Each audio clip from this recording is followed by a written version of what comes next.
My apologies. Good morning and welcome to Practical Christian Lessons. We are on Wisdom of Sirach 43 today. And to hear about some of our future plans, some of the future stuff we'll be reading, which is going to be very Methodist specific focused for a little bit as we're moving into this Wesleyan series on our channel. Watch our Monday video, watch our Tuesday video, see the announcements there, and get a good idea of it. We're talking about Wisdom of Sirach 43 today. The exaltation of the heavenly heights is the firmament of purity, the form of heaven with the vision of glory. The sun, when it appears, making proclamation as it goes forth, is a wonderful instrument, a work of the Most High. At noon it dries up the land, and who can endure its burning heat? A man kindling a furnace works in burning heat, but the sun burns the mountains 3 times as much, breathing out fiery steams, and sending forth shining beams it dims the eyes. Great is the Lord who made it, and by his command it hastens its journey. He also made the moon to serve in its season, as a declaration of times and an everlasting sign. From the moon comes the sign of a feast, a light that wanes as it completes its course. The month is named according to the moon, being increased wondrously in its phases, a vessel encamped on high, shining in the firmament of heaven. The glory of the stars is the beauty of heaven, a world shining in the high places of the Lord. By the words of the Holy One they stand according to his judgment, and do not grow weary in their watches. Behold the rainbow, and bless him who made it, exceedingly beautiful in its brightness. It circles heaven with its glorious arc, and the hands of the Most High laid out its course. By his command he makes the snow to fall, and speeds the lightning by his judgment. Therefore the storehouses are opened, and the clouds fly forth like birds. By his majesty he condenses the clouds, and the hailstones break into pieces.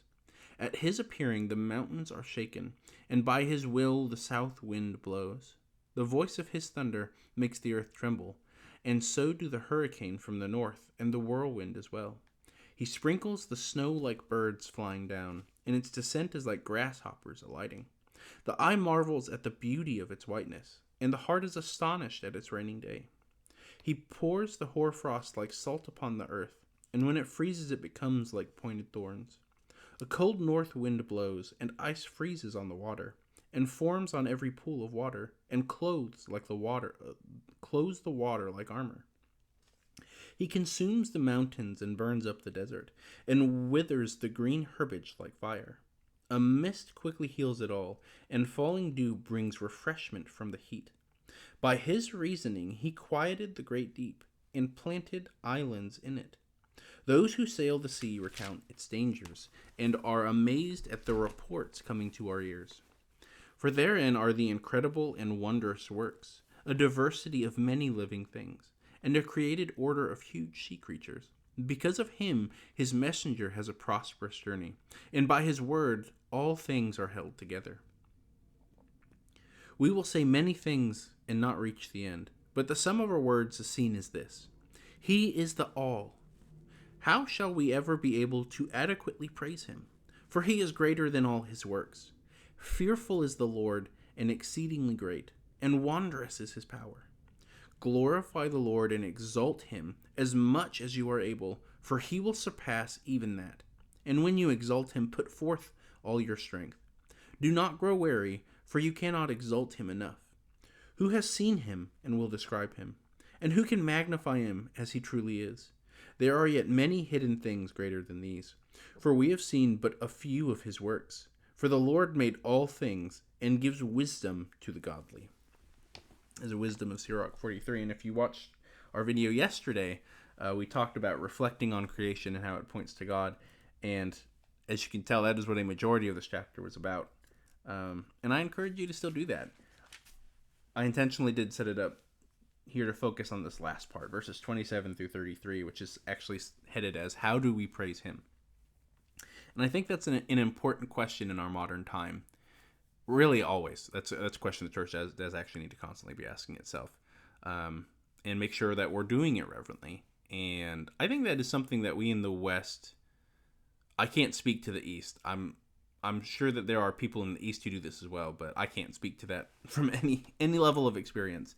But we in Western culture, it definitely feels like there are a lot of people who don't necessarily take worship as reverently as they should.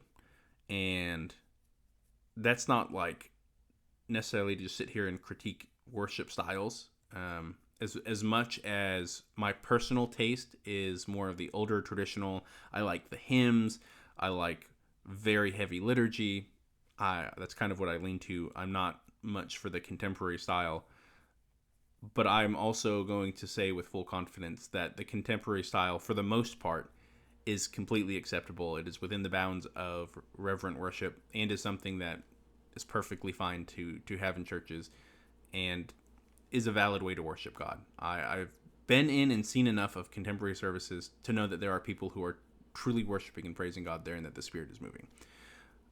Just as I've also seen a fair amount of things in contemporary services I'm not a big fan of.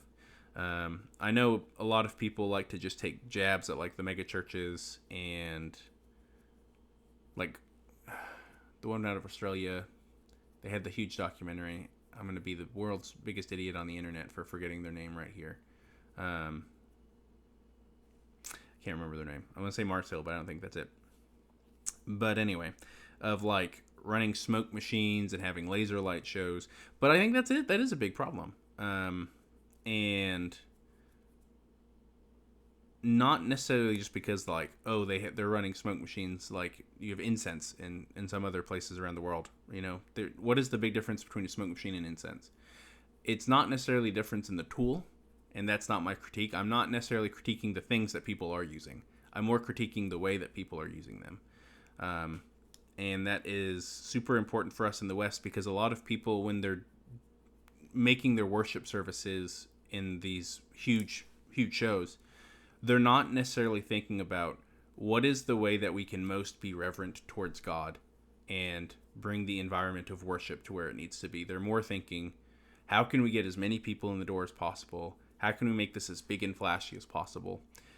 And their mindset's just in the wrong place. Now, if they might, be like, focus on reverence and still end up here, in which case that's okay. But I think it's really important for us in the West and for us in the audience as well. We need to be thinking about this ourselves, is how can we most reverently worship God while we're there and encourage the worship teams that we're around to also be doing that. And I think that is my challenge today. I think a lot of places in the West don't even think about that. We just have this kind of set style that we use, and everyone uses the same styles in these particular traditions and just kind of goes with it.